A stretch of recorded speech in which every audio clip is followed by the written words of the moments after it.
finally, before we get to your questions, we have some news to announce. Commissioner Kathy Engelbert, Commissioner of the WNBA, just announced that starting in 2025, the WNBA Finals format will change. The WNBA just dropped a major surprise during the playoffs, and it's all about the Caitlin Clark effect. They're making some huge rule changes for 2025, but here's the big question. Is this too little, too late? Will these changes really make a difference? Clark's early exit from the playoffs left arenas half empty and tanked TV ratings. Now, the league's scrambling to patch things up, but will these new rules actually fix what's broken? Let's talk about Clark's impact. She didn't just play the game, she redefined it. With 62 records broken, packed arenas, and TV ratings hitting new highs, Clark and the Fever turned every game into a must-watch. Fans couldn't get enough. Well, I knew the atmosphere was going to be electric when they announced Caitlin's name in the dark and the fans went crazy. Here's the reality. The second Clark was out, everything started to fall apart. Ratings plummeted by 80%, and some games started looking like ghost towns, with empty sections covered up to avoid the bad look on live TV. Let's be real. Are you even shocked? Clark was practically carrying the league, and now she's off the court and on the golf course. Can the WNBA make it without its star player? These new rule changes better deliver, because right now, things aren't looking great. Staying with the WNBA playoffs, let's stay here. Let's just say the ratings aren't the same with Caitlin Clark and the Indiana Fever now eliminated. By the way, not only was viewership down, but attendance was as well. The WNBA is definitely in panic mode, ready to do whatever it takes to turn things around. But here's the surprising part. These new rules aren't just minor adjustments, they represent a complete overhaul that could either save or sink the league. The big question is, will these changes be enough to fill the gap left by Caitlin Clark and boost their ratings? Or will the league keep slipping into irrelevance? Let's dive into these drastic measures. First off, they're extending the regular season from 40 to 44 games, with the introduction of a new team in 2025, the Golden State Valkyries. That means 4 more opportunities to catch your favorite team in action. Getting to go to multiple arenas so that people that are watching at home can see this environment in a multitude of cities. It's amazing. I love it. The growth continues. But that's not all. The finals are getting a makeover too. Starting in 2025, the WNBA Finals will shift from a best-of-5 format to a best-of-7 series. This change aims to create a more intense and exciting championship showdown. Starting in 2025, the WNBA Finals format will change to a best-of-7 series. Yes. And the format will be 2-2-1-1-1. It's clear that the league believes more games will lead to more fans and increased revenue. Plus, they're making changes to the first round of the playoffs as well. The format is shifting to a 1-1-1 setup, which guarantees the lower-seeded team one home game. Say for the fans, it's a benefit for your team. It's played well enough to get into the playoffs. So now that your fans will be able to see your team play at home during those playoffs. Yeah. Remember the Fever Sun series? The Indiana Fever couldn't return to play in front of their fans at Gainbridge because of all the drama in Games 1 and 2. It seems the league has finally realized that lower-seeded teams need to have the chance to play in front of their home crowd as well. Now, Commissioner Kathy Engelbert is trying to pitch these changes as if they're going to save the league, claiming it's all about balancing the schedule. But let's be honest, it feels more like a frantic effort to keep things running without their star player. With the increased attention this year, there's also been increased scrutiny about the quality of refereeing. Curious if there has been any conversation about whether it's referee pay, referee training, anything to ensure that is as good as it can be. Let's be honest for a moment. Are these changes truly tackling what fans care about? Sure, having more games looks good on paper, but what about the issues that really matter, like player safety and fair officiating? Those concerns seem to have been completely overlooked by Engelbert. Yeah, and the one thing as a very long-term sports fan I know is that officiating and refereeing is always... In a surprising move, ESPN is back in the news, this time for parting ways with one of its well-known personalities, Elle Duncan. So, what happened? It all stems from Duncan's ongoing criticism of Caitlin Clark, a rising star who's been making waves in the WNBA. Instead of celebrating Clark's impressive achievements, Duncan took a different route, one that ultimately cost her her job at ESPN. Breanna Stewart's never going to win another championship, or, Nafisa Collier's better than Maya Moore. Like, instead of those kinds of hot takes, the hot takes solely and explicitly surround all of these black women versus Caitlin Clark. Amani Jones and Elle Duncan have teamed up. They're coming at the 22-year-old white straight girl, Caitlin Clark. Because, see, here's the deal. Because Caitlin Clark can throw a ball into a basket deeper and better than anybody in the history of women's basketball, because Caitlin Clark plays with a flair. Before getting into the specifics, let's first break down how Elle Duncan's actions ultimately led to her being let go from ESPN. It's no surprise that she faced backlash. Throwing out accusations without solid proof never sits well with the audience. Viewers quickly picked up on the bias, and it was only a matter of time before ESPN had to sever ties. Today, we're diving deep into the controversy, exploring why ESPN made such a bold decision and how Duncan's criticisms of Caitlin Clark shifted into what many are calling a full-blown witch hunt. But there's more to this story than what's on the surface. So let's dig into all the details. She has never been around these type of women. She's never been around, black women or women from different parts of the country. Like, she's sort of existed in this bubble. Now, seriously, how arrogant is this? I mean, I hear all the time, don't judge me. Don't judge me by the color of the skin. Don't judge me. Really? Okay. Well, what are you doing? What are you doing? You're sitting there and judging me. You're judging a woman you have no idea. None. Zero zip. He points out the contradictions. While constructive criticism is one thing, Duncan's approach veered into personal attacks. It's a hard truth, but often that's the way it is. Duncan's comments hit a nerve, but not in the way she probably hoped. Instead of gaining support, she was met with immediate backlash. Fans, analysts, and even fellow commentators called out the lack of evidence behind her claims. Many questioned why she focused on Clark's so-called privilege instead of her undeniable skills on the court. Let's take a closer look at Dan Dakic's take on Duncan's actions and the jealousy he sensed among ESPN's commentators. Everybody that I know still know what ESPN tells me. It's so ridiculous, these women. It's so ridiculous. There's a green room right next to where the makeup is. It's loud, it's stupid, it's asinine, it's absurd. And that's Elle Duncan and her little cast of cronies. And all the little girls at ESPN, look, all they are is trying to make themselves, well, not better, more popular. And I don't care what they do. Elle Duncan has lived in that bubble forever. Elle Duncan is full of shit here.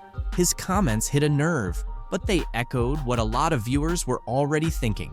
Criticism is fine, but when it feels driven by envy, it quickly loses its weight. Caitlin Clark's entry into the WNBA has been nothing short of groundbreaking. Her stats speak for themselves, leading the league in points per game and bringing a fresh level of excitement to women's basketball. Viewership has jumped nearly 40% since her debut, with fans across the nation tuning in to see her in action.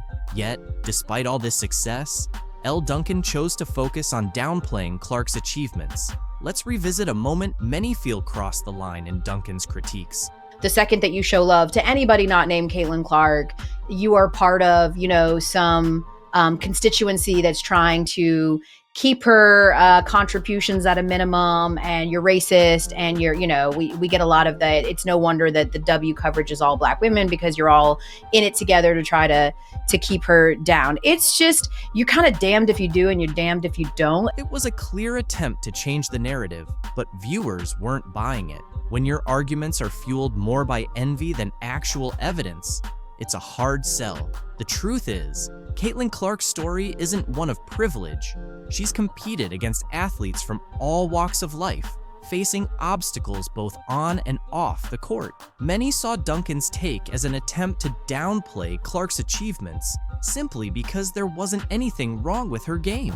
While Duncan kept up her criticism, Clark was making headlines for all the right reasons. Let's take a look at how she dominated on the court, proving her critics wrong.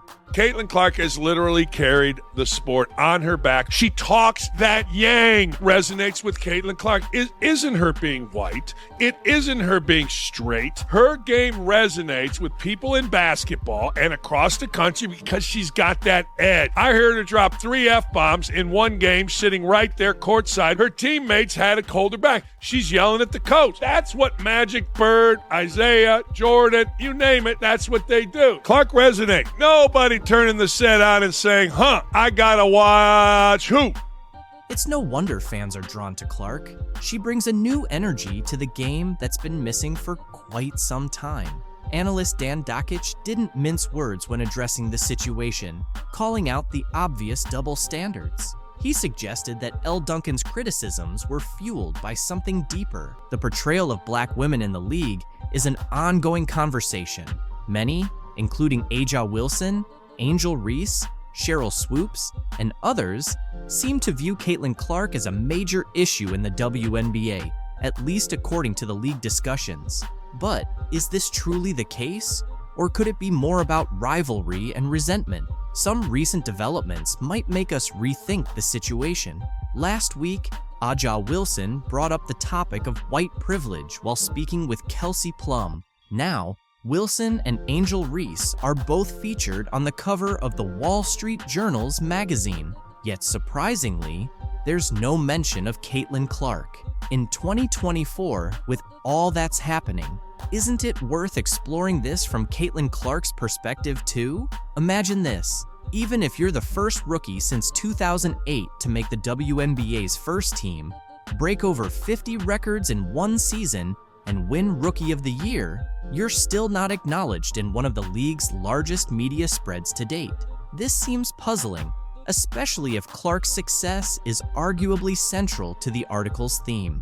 The situation is further complicated by online tensions. Caitlin Clark is often cast in a negative light, made to seem difficult and unlikable, even while dealing with online harassment from an account managed by Aja Wilson's friend.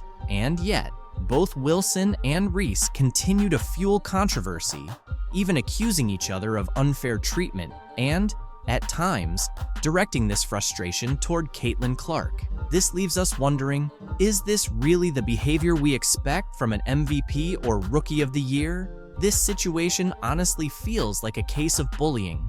It's the peak of first world issues, showing a lack of responsibility and, frankly, Angel Reese's lack of consideration. Watching this unfold is mind-boggling.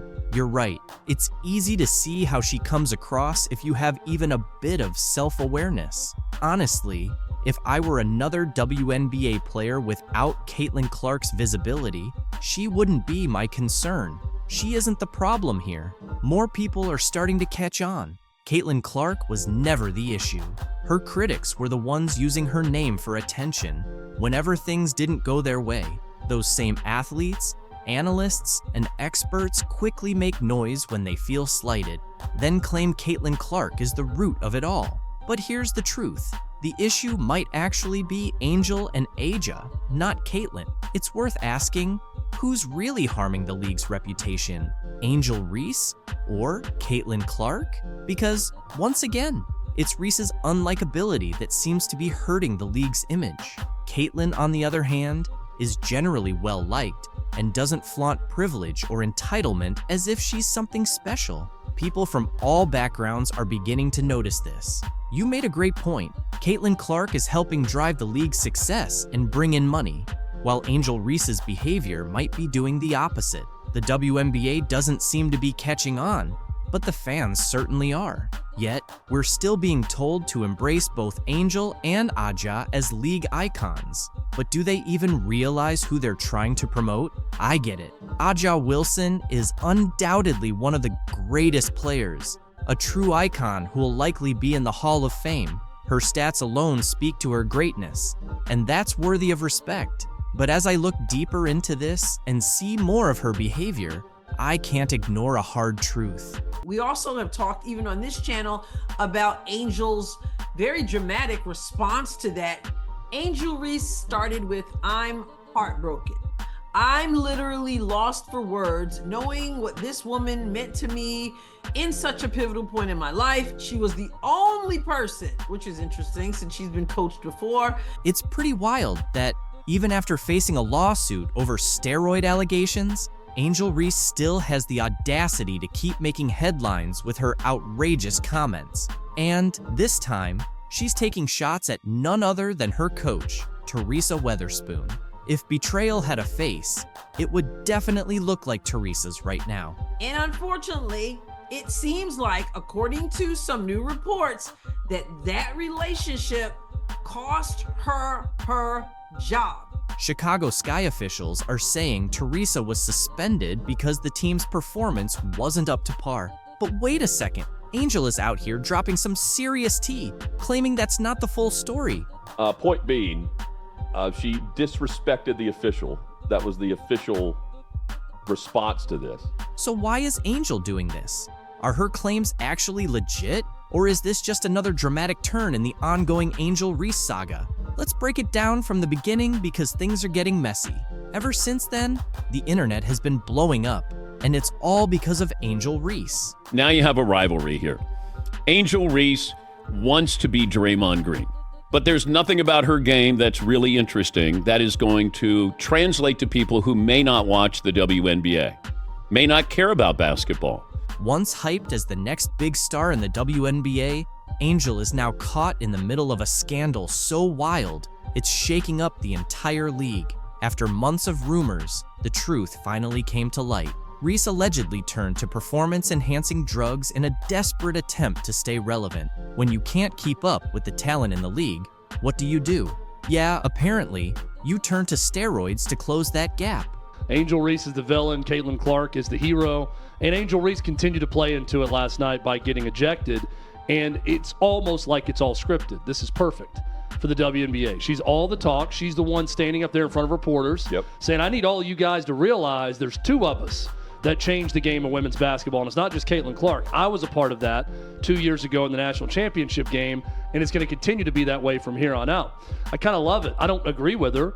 It's way more Caitlin Clark than it is Angel Reese. Then, boom, news breaks that Reese tested positive for performance-enhancing drugs, and the entire WNBA world went into a frenzy. The Chicago Sky, her team at the time, didn't waste a second suspending her while they launched an investigation. But honestly, we all knew where this was going. Her job. And I don't doubt it, because anybody who's watching could see that what was going on with Chicago and with Angel Reese and the double-double streak and all that stuff wasn't good for Angel, wasn't good for the rest of the team, wasn't good for the whole organization. The moment those test results came back, Reese's career nosedived faster than her fourth quarter shooting percentage. Her public image was already hanging by a thread, but this, it completely shattered it. The Sky cut her loose, and fans, the league, everyone were left stunned, picking their jaws up off the floor. WNBA has been around a couple of decades, and people didn't notice the game. They're noticing it now. Well, that's because of Caitlin Clark, not Angel Reese. The drugs Reese allegedly used weren't your everyday vitamins. Nope, she supposedly went for EPO, or erythropoietin, a powerful performance enhancer that boosts stamina and endurance by increasing red blood cell production. It's the kind of stuff cyclists and marathon runners use to push their bodies to superhuman levels. On top of that, she reportedly dabbled in anabolic steroids, which help build muscle faster than you can say bad decision.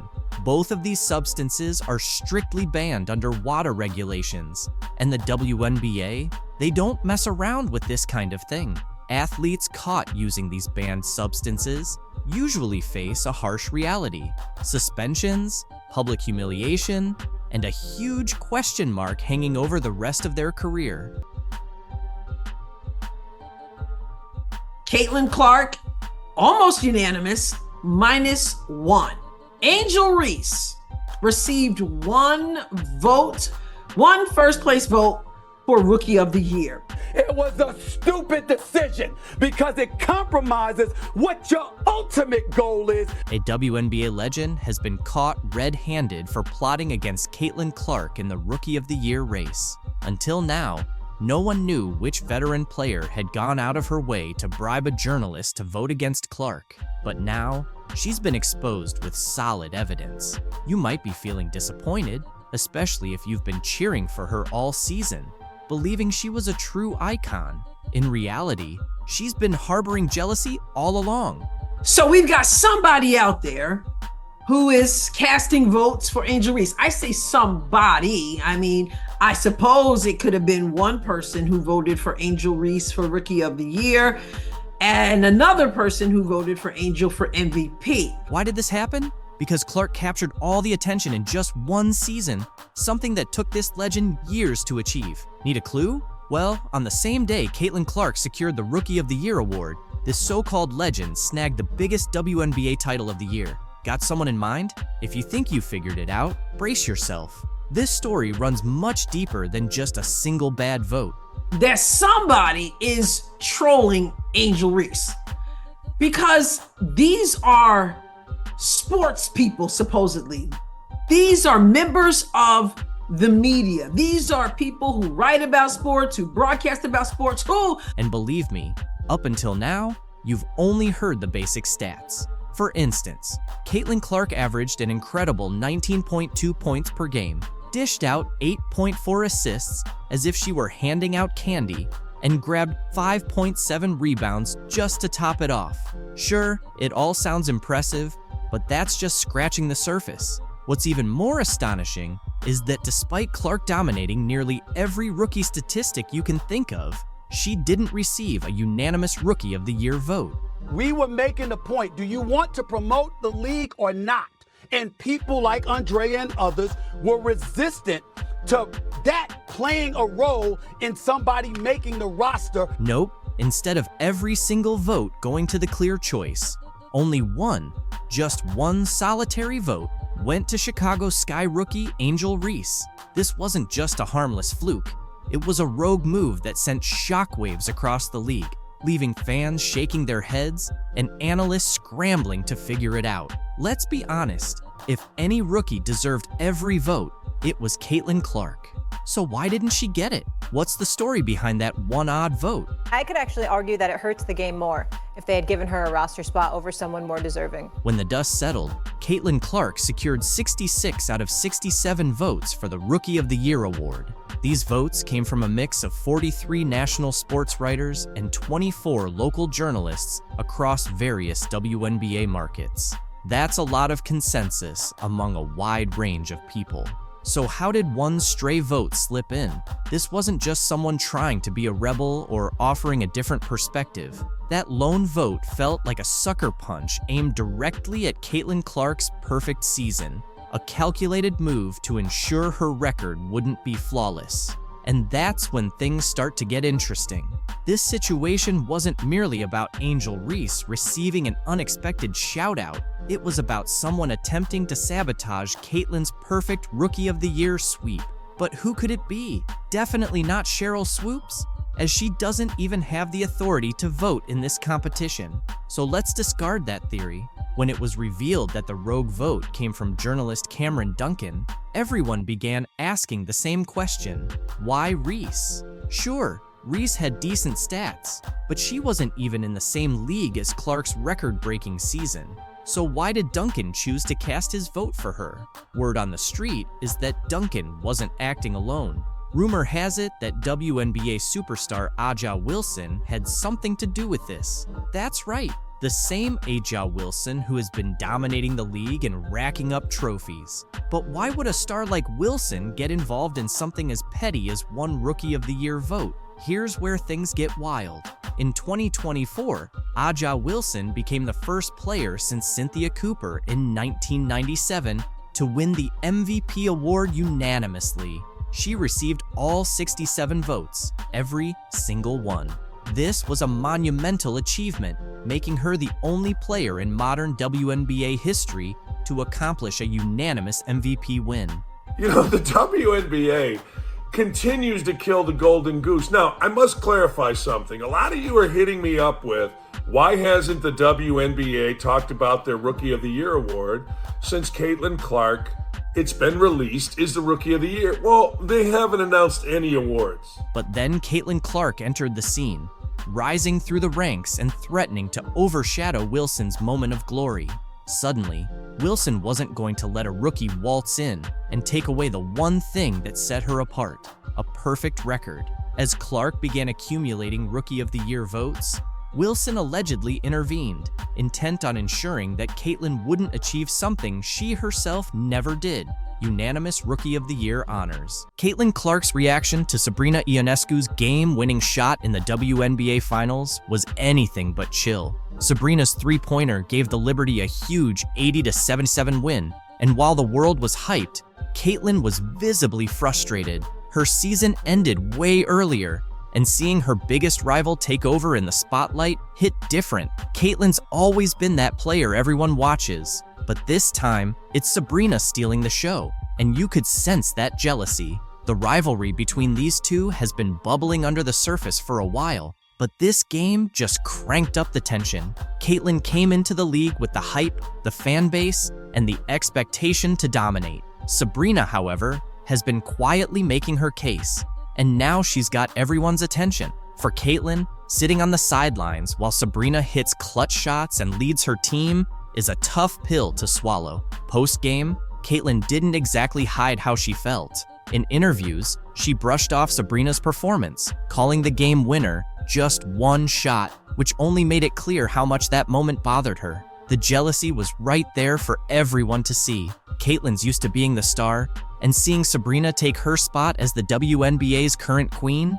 Yeah, that's not sitting well at all. This isn't just about Sabrina's one play though. The rivalry between these two runs deep, going back to their college days when both were dominating the game. Now, as pros, it's become a battle for the top spot. Caitlin had the spotlight coming into the league, but Sabrina is stealing the shine when it counts. That game winner wasn't just a clutch moment, it was a power move, showing that Sabrina can take over when it matters most. Caitlin's frustration is understandable. She's a competitor to her core, and seeing her biggest rival have her moment while she watches from the sidelines, that's fuel for the fire. But you can tell she's struggling with the fact that right now, the spotlight is firmly on Sabrina. That frustration and envy are driving Caitlin, and the tension between them is only getting thicker. Sabrina, on the other hand, is living for these moments. Her ability to deliver under pressure is what's setting her apart right now. Even though she struggled earlier in the game, finishing with just 13 points, she hit the shot that mattered most. And that's the kind of thing that elevates a player from good to legendary. While Caitlin watches, Sabrina's out there writing her own story, and you know that's eating Caitlin alive. Next season, this rivalry is going to reach another level. Caitlin's not going to let Sabrina keep this momentum without a fight. You can bet she's using all this jealousy and frustration as motivation to come back stronger. The next time they meet on the court, it's going to be electric. The tension is there, the stakes are higher, and Caitlin's got something to prove. But right now, this is Sabrina's moment. She's earned the spotlight with that game winner. And for now, she's the one everyone's talking about. Caitlin, on the other hand, is left stewing in the envy, knowing she'll have to wait for her chance to take back the crown. This rivalry is only getting started, and the next chapter is going to be must-watch. Angel Reese eventually found herself in serious trouble, facing a lawsuit from the Chicago Sky for using steroids. It seems the team had more up their sleeve than just taking jabs at Caitlin Clark. They're dealing with bigger issues now. But really, Angel, steroids? It's like if there's a questionable move to be made, she's all in. Apparently, just playing the game the right way hasn't been cutting it for her. The addiction is real. The addiction to attention is real. Now, she's turning to drugs, because apparently playing real basketball in the WNBA is just too tough, especially when you're afraid of the competition. Let's be honest, this all boils down to her jealousy of rookie sensation Caitlin Clark. Reese just couldn't handle being overshadowed, so naturally, steroids seemed like the solution to her. But this time, she's not getting off so easily. Angel Reese, the self-proclaimed queen of the WNBA, has been caught up in drama from the start. And now, with this steroid scandal, it's turned into a full-blown soap opera. The Chicago Sky decided to skip the usual warnings and went straight to filing a lawsuit. Rumor has it, they've officially accused Reese of cheating her way to the top. She got terminated today from the Chicago Sky. This kind of move is completely unheard of in the WNBA. No team has ever been this bold, this over the top. We're talking about a full-blown legal smackdown, accusing Angel of juicing her way through the season, especially when things got intense during key matchups. And if you think this is some wild conspiracy theory, think again. The Chicago Sky's lawsuit reads like a sports drama miniseries. They're saying Reese cheated, and because of it, they missed the playoffs. They're not holding back. They're flat out claiming she used her enhanced abilities to sabotage their shot at playoff glory. You're not coming in and dominating our game. Here's where things get interesting. Rumor has it that Reese, realizing she wasn't going to dominate the WNBA like she did in college, decided to take a shortcut, and allegedly, that shortcut was steroids. The timing? A bit too convenient.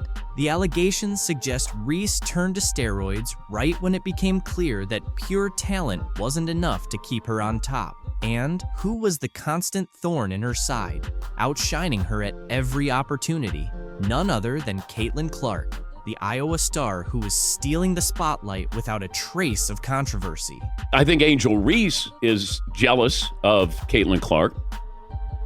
She thinks she's, the reason why this is all happening here. While Reese was grappling with inconsistency and facing criticism, Clark was out there effortlessly breaking records. Clark didn't just set the WNBA rookie scoring record in 2024.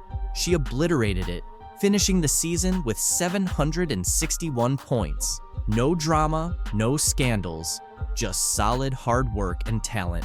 Every time Clark lit up the scoreboard, Reese's struggles became even more apparent. Social media had a field day, tearing Reese apart with constant comparisons between her and Clark. Let's just say those comparisons didn't do Reese any favors, as it became clear to everyone that she was more talk than game.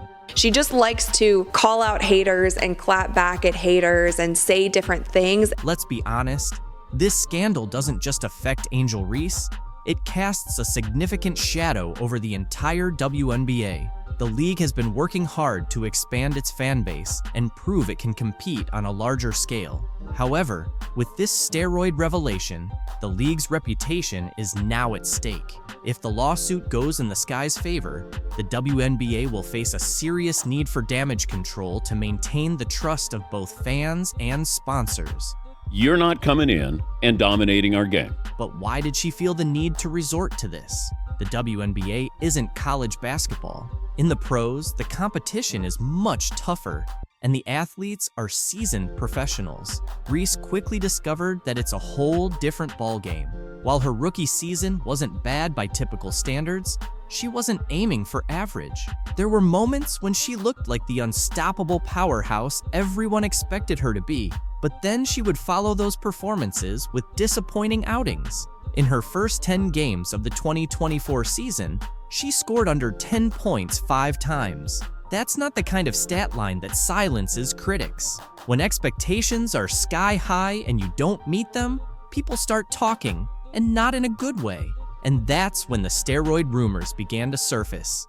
But there's nothing. Caitlin Clark's transition from the US to Europe is creating quite a buzz in the basketball world. Her choice to sign a lifetime contract with a European club has fans curious about what motivated such a bold decision, especially after her impressive rookie season. From deep three-pointers to record-breaking assists, Caitlin quickly emerged as a star in the WNBA. However, her journey in the league wasn't as smooth as it seemed.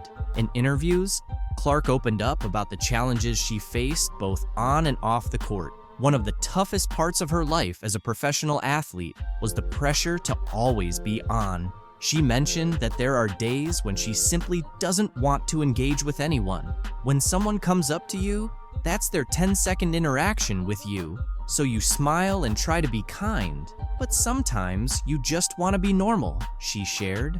Caitlin's rookie season was physically demanding. She faced aggressive defense and often felt like she was targeted by opponents pushing the limits of fair play. Hard fouls and elbows became all too common, yet she kept her composure, accumulating assists and points while setting records despite the relentless pressure. Additionally, as a young white player in a predominantly black league, Clark encountered subtle but uncomfortable moments from both fans and fellow players. These factors weighed heavily on her and played a role in her decision to seek new opportunities overseas. In Europe, she saw not only a fresh start, but also a chance for personal and professional growth. Playing in a different league would provide new challenges without the constant scrutiny she experienced in the US media. While some critics argue that Clark's move might be premature, others view it as a calculated decision to prioritize her passion for the game without the distractions she faced at home. As Caitlin embarks on this new chapter, she leaves behind a complex legacy in the WNBA. Her talent and determination are undeniable. Now you have a rivalry here. Angel Reese wants to be Draymond Green, but there's nothing about her game that's really interesting that is going to translate to people who may not watch the WNBA, may not care about basketball. ESPN has finally laid out what's next for Angel Reese after her first season in the WNBA. And honestly, things aren't looking as promising as people might have expected. Or should I say her first tear-filled season? Now, before anyone thinks I'm being too critical, let's get one thing straight. Angel Reese is undeniably talented. There's no question about her skills on the court, but the ongoing drama, constant complaints, and leaning on the race card really overshadowed what could have been a stronger start. ESPN's analysts have broken down her performance, and their predictions for her future are pretty jaw-dropping. It may not have shocked me, but for those who haven't been paying close attention, it might be eye-opening. Now, let's not pretend Reese completely bombed her first season, because she didn't. She averaged 11.5 points and 9.2 rebounds per game, which sounds decent at first glance. But here's the thing, those stats don't tell the full story. Sure, she was putting up numbers, but there's a difference between just padding stats and actually making a real impact on the game. Honestly, I think the biggest thing she should focus on is just finishing around the rim. That is something where maybe her rebounds will be halved. However, she will still make such an impact around the rim if she can. The real concern with Reese is her shooting. You know, that whole putting the ball in the hoop part of basketball wasn't exactly her strong suit. She shot 39% from the field, which, for someone who plays close to the basket most of the time, is pretty disappointing, especially when you've got someone like Caitlin Clark casually hitting shots from miles away with better efficiency. Reese, on the other hand, was missing key shots. At least she had the chance to grab her own rebounds, though, because nothing quite says oops like missing your own shot and then immediately collecting it again, right? Angel Reese shot 39% from the field, and she took 90% of her shots from inside 8 feet. Speaking of rebounds, let's be clear, Reese can rebound. She led all rookies with 9.2 per game, which sounds impressive until you realize a good chunk of those were off her own missed shots. It's like she was playing fetch with herself. Sure, she's doing something, but is it really making a difference for her team? Critics were quick to highlight that while her double-doubles looked great on paper, they didn't seem to have much of an impact on the game. More like padding her stats thanks to those missed shots. But hey, who's keeping track? Oh, right, ESPN. The back with 20 rebounds, looking, pursuing. Once again, Reese with the tip, another chance. Reese trying to put it back. And wow, did the analysts have a field day with the whole self-rebounding situation? It turned into this funny basketball meme. Angel Reese, queen of padding her own stats by cleaning up her own misses. Fans were hyping up her double-doubles, but the experts? They were raising eyebrows and asking, wait, how many of those rebounds were from her own missed shots? It's one of those things that sounds impressive until you take a closer look and see the mess beneath the surface. Meanwhile, Caitlin Clark is out there casually racking up triple-doubles with so much efficiency, and in comparison, Reese's numbers start to feel a little empty. Her double-doubles weren't leading the team to victory, and they weren't winning the big games. When the pressure was really on and she needed to step up, she didn't. She struggled in those high-stakes moments, giving critics even more reason to question her future. Yeah, the reason why we watching women's basketball is not just because of one person, it's because of me too, and I want y'all to realize that. Another issue is her ratings and attendance. Angel Reese, always so confident both on and off the court, didn't just step into the WNBA, she strutted in, practically shouting that she was the reason people were watching. But reality had other ideas, and the numbers? Well, they paint a very different picture. When Reese was sidelined with a wrist injury, something unexpected happened. Attendance actually went up. Yep, you read that right. Fans were showing up in larger numbers while Reese was sitting on the bench, which, let's be honest, doesn't exactly scream, "People are here for me," now does it? WNBA has been around a couple of decades, and people didn't notice the game. But she needs to be on a better. She needs to be on a better team. ESPN is now having a meltdown over Caitlin Clark's new deal in Europe, acting like they have any say in her choices. They don't. Clark's already made her decision and isn't looking back, no matter how much noise they make. Why? Because she respects herself and knows her worth. Unlike those running the WNBA, Clark isn't about to stick around and be treated poorly in a league that doesn't even protect its top players. So why should she stay? She struggled with physical defense she's faced at the professional level and voiced frustration with the league's officiating, recently telling reporters, quote, "I feel like I'm getting hammered and everybody is physical with me, and opponents get away with things that other people don't get away with." That's what Caitlin Clark said. She's been shoved around by other players, overlooked by the refs, and constantly attacked by critics who couldn't stand the fact that she was the one keeping the struggling league afloat all on her own. What I am upset about is like, hey man, your meal ticket is under constant attack. There's been dirty plays all season. Now that she's realized she's worth more than being the WNBA's worn-out cash cow, everyone's losing it. Sorry, ESPN, your golden star has flown the coop, and all you're left with is a pile of missed opportunities. Caitlin Clark just dropped a bomb on the WNBA, and it's almost funny how ESPN suddenly acts like they care now that she's choosing Europe. She's done with the WNBA circus, heading overseas, and leaving behind broken dreams and bruised egos. After carrying the league on her shoulders all season, dealing with hard fouls and getting knocked around like she's in a hockey game, she's finally had enough. Honestly, I don't blame her at all. This kid's on the wrong team. She's got the wrong skill set to handle the physicality of that league, and she's a rookie. This isn't just a player making a career shift. Remember her last game against the Connecticut Sun? She scored 29 points, dished out 10 assists, and grabbed 7 rebounds, essentially putting on a one-woman show. Meanwhile, her teammates were busy fumbling their lines in a comedy of errors, missing open shots and making mistakes that would make a high school coach cringe. And what did the WNBA do? They allowed the refs to treat her like a punching bag while they just sat back and watched. Fans didn't sign up for a UFC fight, but that's exactly what the WNBA turned into every time Clark stepped onto the court. Caitlin Clark was assaulted yesterday in her very first playoff game in the WNBA. Now ESPN and their so-called experts are finally coming to their senses. Oh, now they see they've been sitting on a cash cow all along. How convenient. Before Caitlin arrived, the Indiana Fever were lucky to draw in 3,000 fans per game, which felt more like a neighborhood block party than a professional event. But once she came on the scene, the arena was packed with 17,000 fans every game. That's a 400% increase. The Indiana Fever, all right, with Caitlin Clark, led the league in attendance both home and on the road. Fever averaged 17,000. How's that for impact? They didn't just have a star player, they had a once-in-a-generation phenomenon. But sure, let's keep focusing on spreading the wealth instead of celebrating the one player who single-handedly put the WNBA on the map. If Caitlin Clark is the quote-unquote savior, if she's the golden girl, milk it! And don't even get me started on merchandise sales.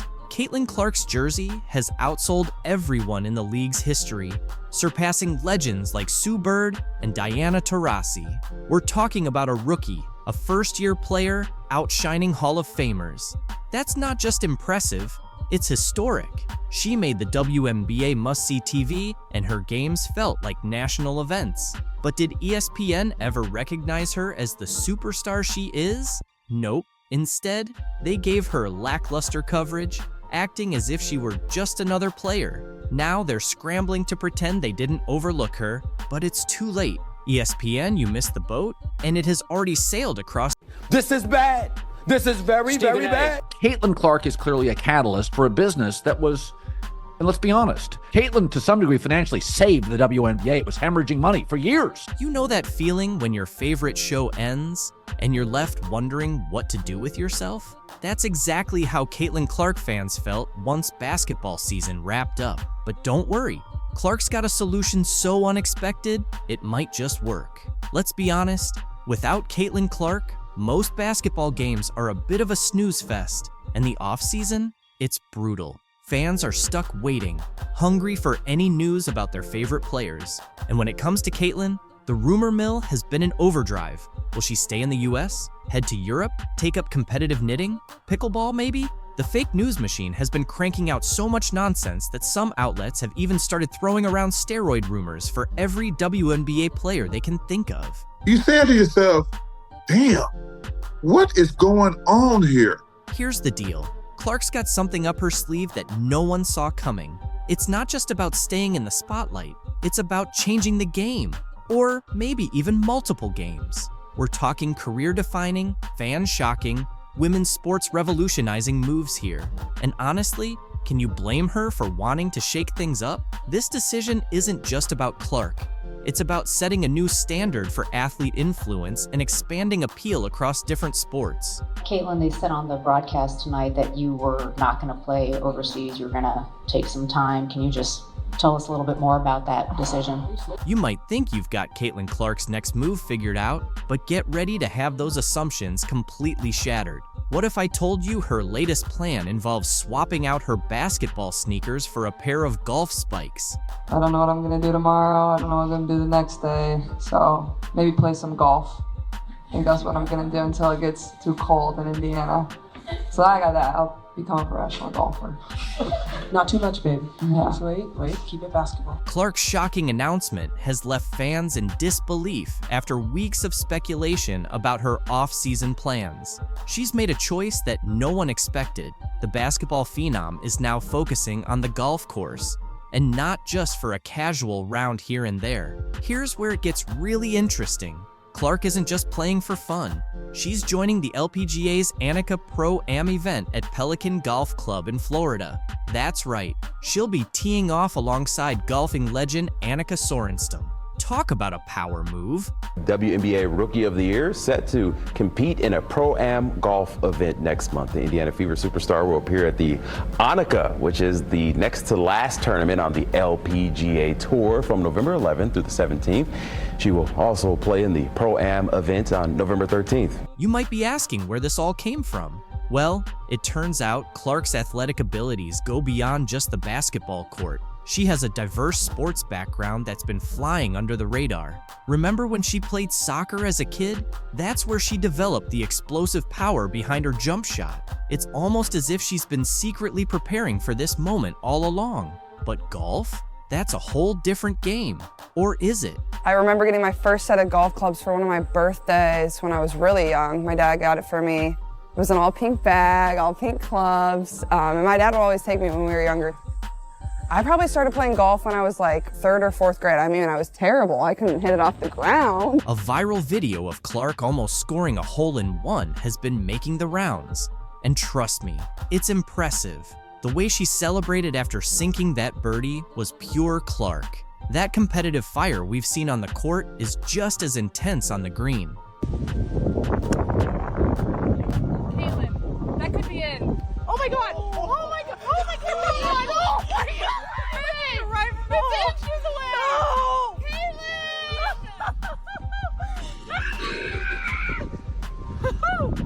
Whoa! I have to go after that. Are we being serious? Wow. gonna go in? No, I can see it. Are we sure? Clark is really excited about this new challenge.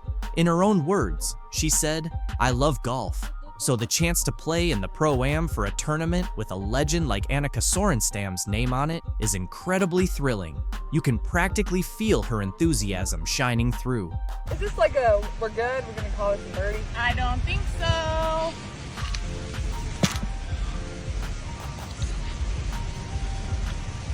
Oh! Yes! That's huge. Great birdie. Woo! Let's be honest, this move isn't just about Clark's passion for golf. It's a strategic play to remain in the spotlight and keep fans engaged during the off-season. While other players are starting podcasts, Clark is out there expanding her brand and pushing her limits. Remember the John Deere Classic Pro-Am? Clark drew massive crowds and received praise from professional golfers for her performance and character. She's not just participating in these events, she's making waves and turning heads. This shift to golf isn't solely about personal growth or staying relevant. Clark isn't satisfied with just being a basketball star. She's aiming to become a sports icon, plain and simple.